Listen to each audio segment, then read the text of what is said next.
Welcome student. यापूर्वी आपण basic proportionality theorem आणि त्याचा कॉन्व्हर्स, त्याचप्रमाणे theorem of bisector of an angle of a triangle हे दोन थेरम कंप्लीट केलेले आहेत. आज आपण property of 3 parallel lines and their transversal हा थेरम घेणार आहोत. हा थेरम मी थोडक्यात सांगणार आहे, तो तुम्ही कंप्लीट करायचा आहे व्यवस्थित. बघायचं स्टेटमेंट.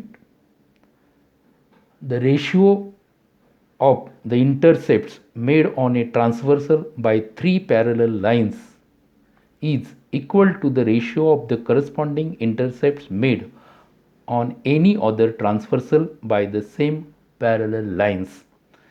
हे स्टेटमेंट समजून घ्या. हे 3 पॅरलल लाईन आणि त्यांच्या 2 ट्रान्सव्हर्सल यांच्यामुळे जे इंटरसेप्ट तयार होतात त्यांचे रेशिओ इक्वल असतात. या 3 पॅरलल लाईन्स आहेत. ही पहिली ट्रान्सव्हर्सल आहे, त्याच्यामुळं हा ए बी इंटरसेप्ट आणि बी सी हा दुसरा इंटरसेप्ट तयार झालेला आहे. त्याचप्रमाणे T2 या ट्रान्सव्हर्सलमुळं पी क्यू आणि क्यू आर हे 2 इंटरसेप्ट तयार झालेले आहेत. A B upon B C is equal to P Q upon Q R हे रेशिओ इक्वल येतात. मग यामध्ये गिव्हन हे फिगरवरनं 3 लाईन्स पॅरलल दिलेले आहेत. T1 T2 त्यांच्या ट्रान्सव्हर्सल दिलेले आहेत आणि त्या कुठे इंटरसेक्ट झालेले आहेत ते पॉईंट्स दिलेले आहेत. आणि प्रूव्ह करायचं A B upon B C is equal to P Q upon Q R. या ठिकाणी आपल्याला एक कन्स्ट्रक्शन करावी लागणार आहे. ड्रॉ सेगमेंट सी पी और ड्रॉ सेगमेंट ए आर. कोणतीही दोन्हीपैकी एक सेगमेंट काढा आणि त्याच्यामुळे आपल्याला या ठिकाणी हे प्रूव्ह करता येणार आहे. आता या ठिकाणी draw the segment C P. ही सेगमेंट काढल्यानंतर हा ट्रायंगल विचारात घ्यायचा आहे. ट्रायंगल ए सी पी याच्यामध्ये B D parallel to A P. ट्रायंगलमध्ये जर एका साईडला पॅरलल लाईन आली तर पी पी टी यूज करता येतो. त्यामुळं in triangle A C P B D is parallel to A P, so use the B P T. A B upon B C is equal to P D upon D C. A B upon B C is equal to P D upon D C. Basic proportionality theorem असं reason द्यायचं आहे statement number 1. त्याचप्रमाणे हा दुसरा triangle घ्यायचा आहे. या ठिकाणी triangle C P R D Q parallel to C R. परत या ठिकाणी आपल्याला बी पी टी यूज करता येणार आहे. P D upon D C is equal to P Q upon Q R. Statement number 2 basic proportionality theorem. Statement 1 आणि 2 या ठिकाणी ऑब्झर्व केले तर आपल्या लक्षात येईल A B upon B C is equal to P D upon D C is equal to P Q upon Q R from 1 and 2, and therefore AB upon BC is equal to PQ upon QR. Hence the proved. ज्या वेळेस 3 parallel lines दिलेल्या असतील त्यांच्या transversal दिलेल्या असतील तर ही property use करायची असते. आता आपण तीनही प्रॉपर्टीची थोडक्यात रिव्हिजन करूया. याच्यामध्ये प्रथम आपण बेसिक प्रपोर्शनॅलिटी थेरम प्रूव्ह केलेला आहे. आता तो पहा. बेसिक प्रपोर्शनॅलिटी थेरम ट्रायंगल्समध्ये एका साईडला पॅरलल लाईन दिल्यानंतर यूज करतात. आता यामध्ये in triangle A B C P Q parallel to A C. Then मग बी पी टी कसा येणार आहे? बेसिक प्रपोर्शनॅलिटी थेरमला बी पी टी असं शॉर्टमध्ये लिहितात. तर बी पी टी येणार आहे A P upon B P is equal to Q C upon B Q. तसंच त्याचा कॉन्व्हर्स जर रेशिओज इक्वल दिलेले असतील, बघा सेकंड कॉन्व्हर्स जर हे रेशिओ इक्वल दिलेले असतील P S upon S Q is equal to P T upon T R, तर त्या लाईन्स पॅरलल होतात. Then line S T parallel to Q R, याला आपण कॉन्व्हर्स म्हणतो. म्हणजे मेन थेरममध्ये जर लाईन एका साईडला पॅरलल दिली तर रेशिओ इक्वल येतात. कॉन्व्हर्समध्ये जर रेशिओ इक्वल दिलेले असतील तर लाईन पॅरलल येते. त्याचप्रमाणे आपण theorem of bisector of angle of triangle हाही यापूर्वी पाहिलेला आहे. हा थेरम कधी यूज करायचा? ट्रायंगलमध्ये एका अँगलचा बायसेक्टर दिलेला असेल तर हा थेरम यूज करतात. In triangle ABC, ray BD is an angle bisector of angle ABC. हा थेरम कसा यूज होतो?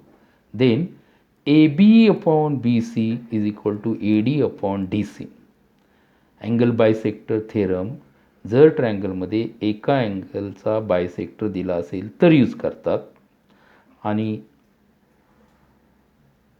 चौथा थेरम किंवा property of 3 parallel lines and their transversal.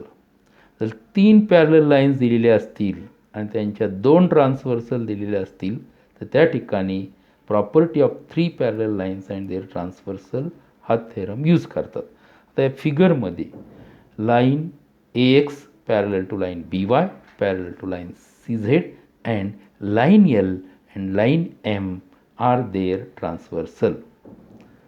Then AB upon BC is equal to XY upon YZ. हे तीनही theorem आहेत. Basic proportionality theorem, theorem of bisector of angle of triangle and property of 3 parallel lines and their transversal. यामध्ये ratio equal येतात, ते व्यवस्थित लक्षात ठेवा. यानंतर आपण प्रॅक्टिस सेट 1.2 याच्यावर डिपेंड्स आहे, त्याचे काही एक्झाम्पल्स घेणार आहोत. बघा, practice set 1.2 question number 1. Given below are some triangles and lengths of line segments. Identify in which figures ray PM is the bisector of angle QPR. त्यातलं फर्स्ट एक्झाम्पल पाया ठिकाणी एक्झाम्पल नंबर 1. ही figure दिलेली आहे आणि या फिगरमध्ये रे PM हा angle Pचा bisector आहे का नाही ते आपल्याला आयडेंटिफाय करायचं आहे. मग आता रे PM अँगल बायसेक्टर आहे का नाही हे पाहण्यासाठी रेशिओ इक्वल दाखवावे लागतील. आता ते रेशिओ कोणते?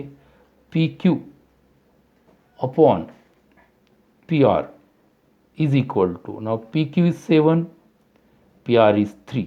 Suppose this is statement number 1. Now second ratio, QM upon MR. Now value of QM is equal to 3.5, value of MR is equal to 1.5. Now shift the decimal, then we get 35 upon 15. बघा, नुमरेटरमध्ये decimal नंतर एक digit आहे, डिनॉमिनेटरमध्ये सुद्धा decimal नंतर एक digit आहे, त्यामुळे हा नंबर 35/15 असा होईल. नाव divisible by 5, 5 3s are 15, 5 7s are 35, so we get 7/3. Suppose equation number 2. Now observe equation 1 and 2, then we get PQ upon PR is equal to QM upon MR from 1 and 2. 1 मध्ये आलेला ratio 7/3 आहे, सेकंडमधलाही ratio 7/3 आहे. Ratio हे equal आहेत. Therefore ray PM is angle bisector of angle QPR by the converse of angle bisector theorem.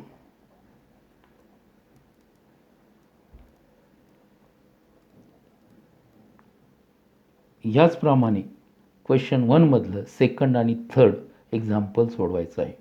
या ठिकाणी या क्वेश्चनमध्ये आपल्याला रे हा अँगल बायसेक्टर आहे का नाही ते ठरवायचं आहे. म्हणून हे असे रेशिओ इक्वल दाखवल्यानंतर तो अँगल बायसेक्टर असतो. रेशिओ इक्वल येत नसतील तर तो रे अँगल बायसेक्टर नसतो.